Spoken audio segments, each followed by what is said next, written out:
The next morning, the house was quiet. Too quiet.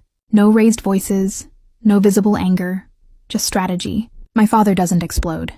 He calculates. At breakfast, he didn't mention the rooftop. He didn't mention him. He simply said, "You'll be attending the board meeting this afternoon." That was new. I had never been invited to that level of discussion before. Not because I wasn't capable, because I wasn't necessary. Until now. The boardroom sat on the top floor of our headquarters, glass walls overlooking the entire city. The same skyline I had stood beneath the night before. The room fell silent when I walked in.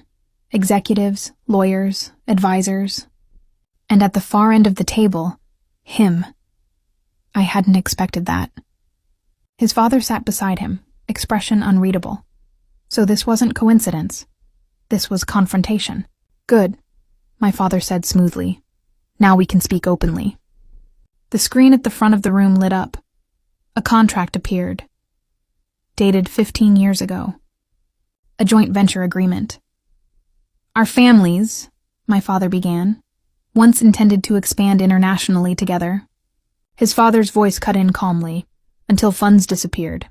"They didn't disappear," my father replied sharply. "They were redirected to a private holding account. For protection." The word protection again. "Protection from what?" I asked before I could stop myself. Both fathers looked at me. "For instability," my father said. "That's not what the audit showed," the other man replied. The screen changed. Financial statements, transfer records. My stomach tightened. 2 weeks after this transfer, his father continued, my son confronted your father. The room grew colder.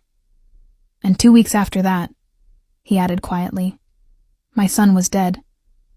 There it was, out loud. No whispers, no euphemisms. Dead. My father's jaw hardened. You have no proof that had anything to do with me. And you have no proof it didn't.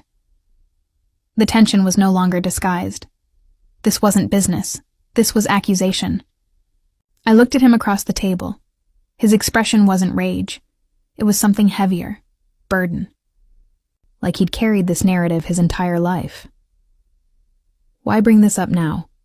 one of the board members asked nervously. His father answered first. "Because last night someone attempted to escalate the conflict." All eyes shifted. "If we are being framed," he continued, "we need transparency." Framed. The word echoed. "You think someone wants this war?" I asked quietly. "Yes," he said without hesitation. My father leaned back in his chair,